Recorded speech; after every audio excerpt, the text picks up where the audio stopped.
My first visit to Rangoon, Yangon, was in April 1962. Prime Minister U Nu of Burma, as Myanmar was called before 1989, had asked General Ne Win to take over in 1958 because his elected government could not contain the insurgencies and rebellions of the many minority groups. After 18 months of military rule, a general election was held. When U Nu's party was returned, Ne Win handed back power. But soon U Nu was in difficulties again, and Ne Win seized power in March 1962, just before my visit. Unlike Colombo, which I visited in 1956, Rangoon seemed dilapidated and run down. It had been under Japanese occupation, and although spared the worst when the British fought their way back from Bengal, the damage had been considerable. Ne Win received Chu and me warmly at his house. I was disconcerted to see it ringed with guns and tanks. Obviously, he took no chances. My visit was to counter the propaganda of Indonesia's President Sukarno that Malaysia was a neo-colonialist plot. Over lunch, Ne Win listened to my explanations, but was not attentive.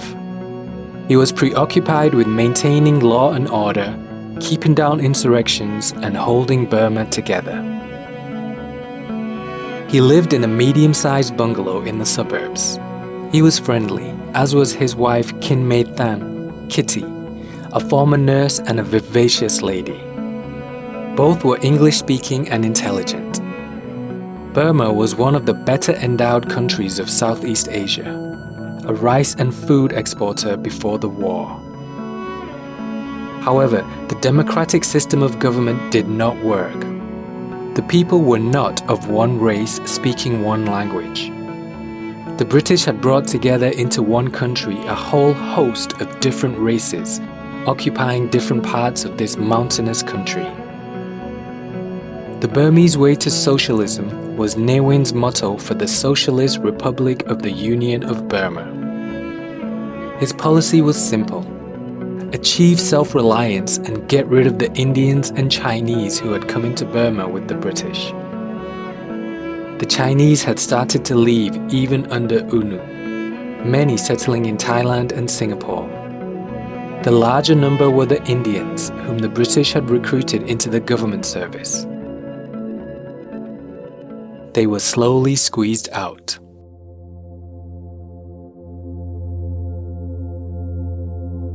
My next visit to Rangoon was in May 1965, after attending a conference for Asian socialists in Bombay. Ne Win liked that part of my speech where I had said, "If we approach Asian problems of poverty and underdevelopment through the rosy spectacles of the Western European socialists, we are sure to fail." I did not realize at that time how determined he was to be self-sufficient, to have little to do with the outside world, and to return to a romantic, idyllic past when Burma was rich and self-sufficient. My one unforgettable conversation during that visit was with the butler at the Strand Hotel, an Indian in his late 50s with greying hair and beard.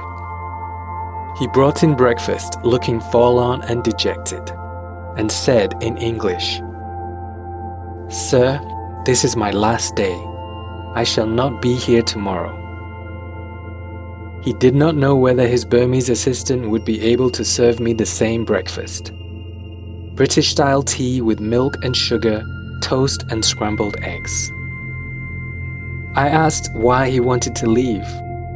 He replied, "I have to leave. I was born and have lived here all my life, but the government wants all Indians to leave. I cannot take with me more than a small sum of money and my personal belongings." Where was he going? India. Did he have relatives there? No. His grandparents had been brought in by the British, but the government wanted to send him back. He was right about my breakfast. The next day, the tray was not as neat, nor the toast as crisp.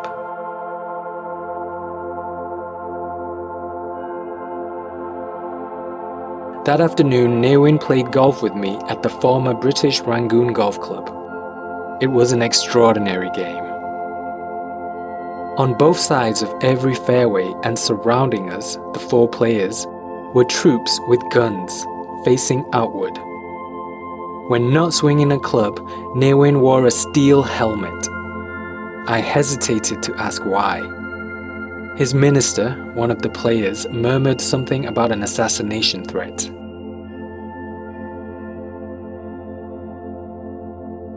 When Ne Win visited Singapore in 1968 and played golf, he was not security conscious and did not wear a steel helmet.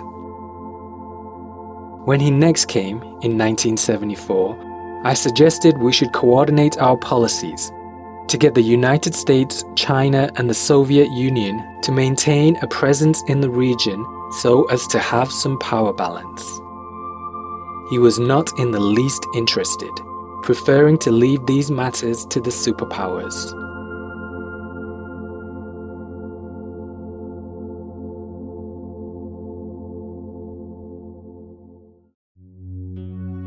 I last visited Rangoon in January 1986. Ne Win's new wife was a doctor, well-educated and much younger than Kitty, who had died.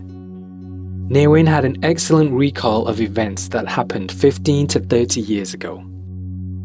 Over dinner, I found that despite Burma's 20 years of economic stagnation, he was as distrustful of foreign powers as ever. He spoke of being locked in a battle of wits against elements outside Burma who wanted to make as much as they could at the expense of his country. It was sad to see Rangoon worse than it had been since my 1965 visit. There were no new roads or buildings. Everything was in disrepair, and there were potholes in the main roads. The few cars were of 1950s or 1960s vintage. There was nothing any of his ministers could do given his policies. The English newspaper was a single-leaf 4-page tabloid. The Burmese paper was slightly less skimpy. The people in attendance at their famous Shredagong Pagoda looked shabby and poor. From my car, the shops looked empty.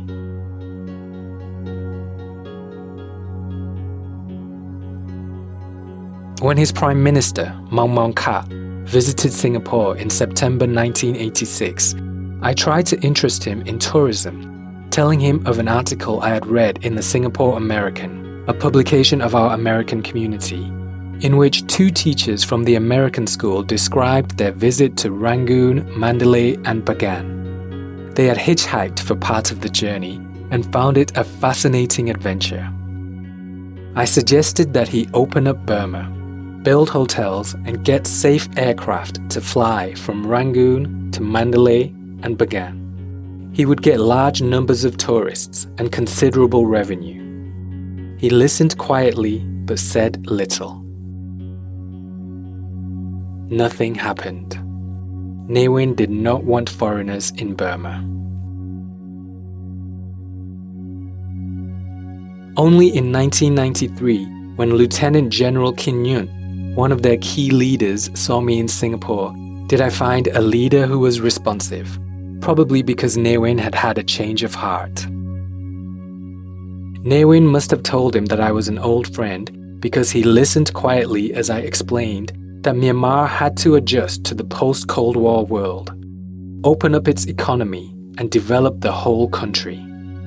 I pointed to China and Vietnam, two examples of former closed countries that were developing their tourism and inviting foreign investors to create jobs and wealth.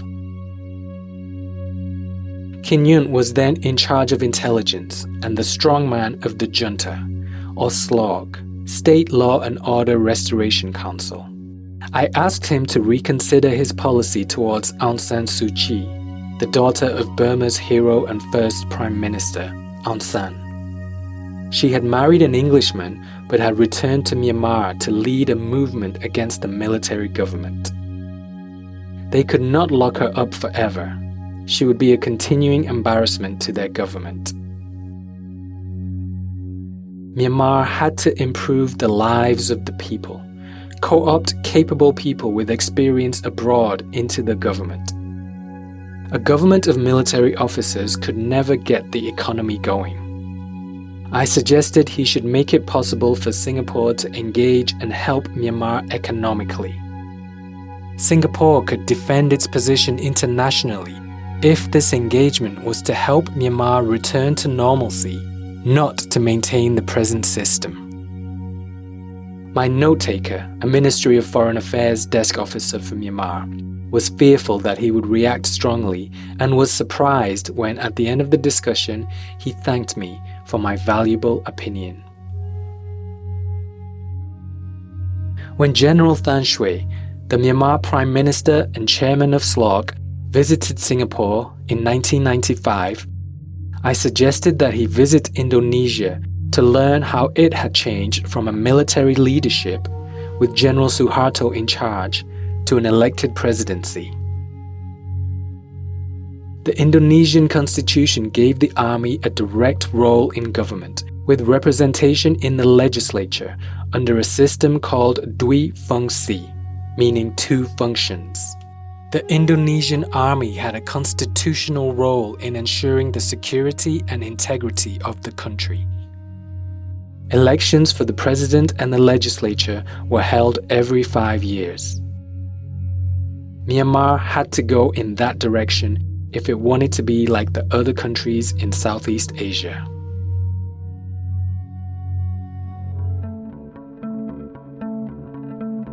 I had called on Ne Win when he visited Singapore for medical treatment a year earlier in 1994. He talked about his peace and serenity of mind through his practice of meditation.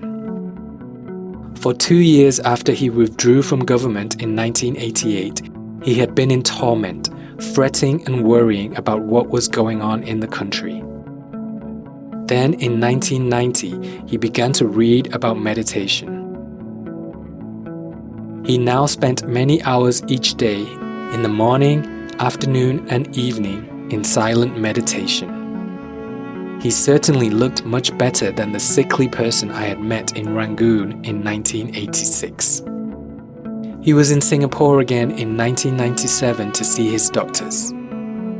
At the age of 86, he looked even better than on his last visit. This time he spoke only about meditation, giving me advice on how I could improve my meditation.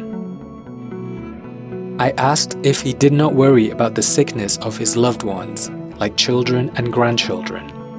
Yes, he did, but he could control, reduce, and forget these sufferings through meditation. Did he not worry when his old generals asked for his advice? No, he replied. When they did this, he told them never to talk about their work because he had retired from the troubles of this world.